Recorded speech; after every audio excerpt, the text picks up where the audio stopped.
আসসালামু আলাইকুম everyone, welcome to Roshni kitchen and blog. আশা করি সবাই ভালো আছেন। আল্লাহর রহমতে আমিও ভালো আছি।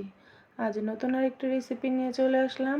রেসিপিটি হলো পাঙ্গাস মাছের মাথা দিয়ে কচুরমুখির তরকারি। প্রথমে আমি পাঙ্গাস মাছের মাথাটা নিয়ে একটি জিগসোবার সাহায্যে ঘষে নিচ্ছি। এইভাবে মাথাটা ঘষে নিলে কালো অংশটা অনেকটাই উঠে যায়। এরপর লবণ ছিটিয়ে দিয়ে মাখিয়ে নিয়ে ভালোভাবে ঝাঁকিয়ে পানি দিয়ে পরিষ্কার করে নিচ্ছি কয়েকবার। এই তো মাছটা ধোয়া শেষ। এরপর এখানে হাফ কেজি পরিমাণ কচুরমুখী নিয়েছি।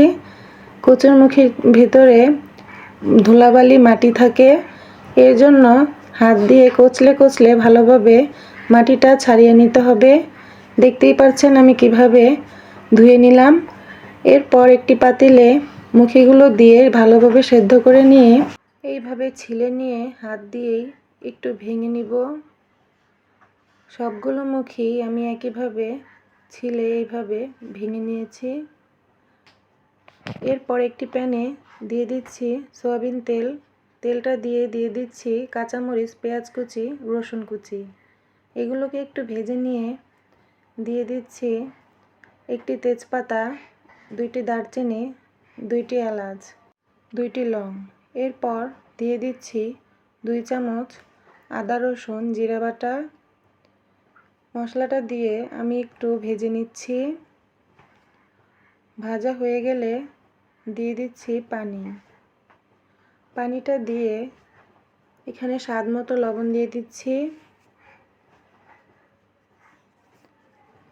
দিয়ে দিচ্ছি হাফ চামচ হলুদের গুঁড়ো, হাফ চামচ মরিচের গুঁড়ো, হাফ চামচ ধনিয়া গুঁড়ো, হাফ চামচ জিরে গুঁড়ো। এবার মশলাটাকে ভালোভাবে তেল ওঠা পর্যন্ত কষিয়ে নিব। এই তো কষানো হয়ে গেছে। এবার ধুয়ে রাখা মাছটা দিয়ে দিচ্ছি। মাছটাকেও মশলার সাথে ভালোভাবে নেড়েচেড়ে মিশিয়ে নিয়ে ঢাকনা দিয়ে ঢেকে দিব।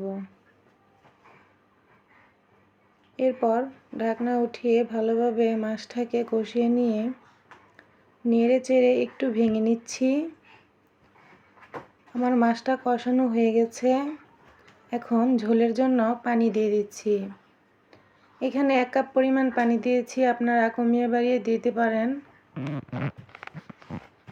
এরপর ঢাকনা দিয়ে ঢেকে ঝোলটাকে বলক উঠিয়ে নিয়ে দিয়ে দিচ্ছি সেদ্ধ করা কচুর মুখিগুলো। মুখিটা দিয়ে একটু ভেঙে নিব।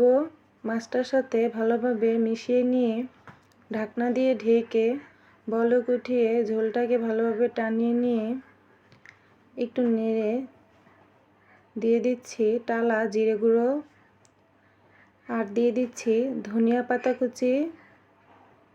ধনিয়া পাতা আর জিরে গুঁড়োটা দিলে ঘ্রাণটা খুব সুন্দর আসে আর খেতেও খুবই সুস্বাদু হয়। এইভাবে একবার রান্না করে দেখতে পারেন। আশা করি আজকের রেসিপিটি আপনাদের কাছে ভালো লেগেছে।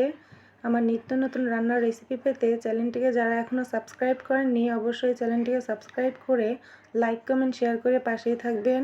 সবাই সুস্থ ও ভালো থাকবেন। আল্লাহ হাফেজ।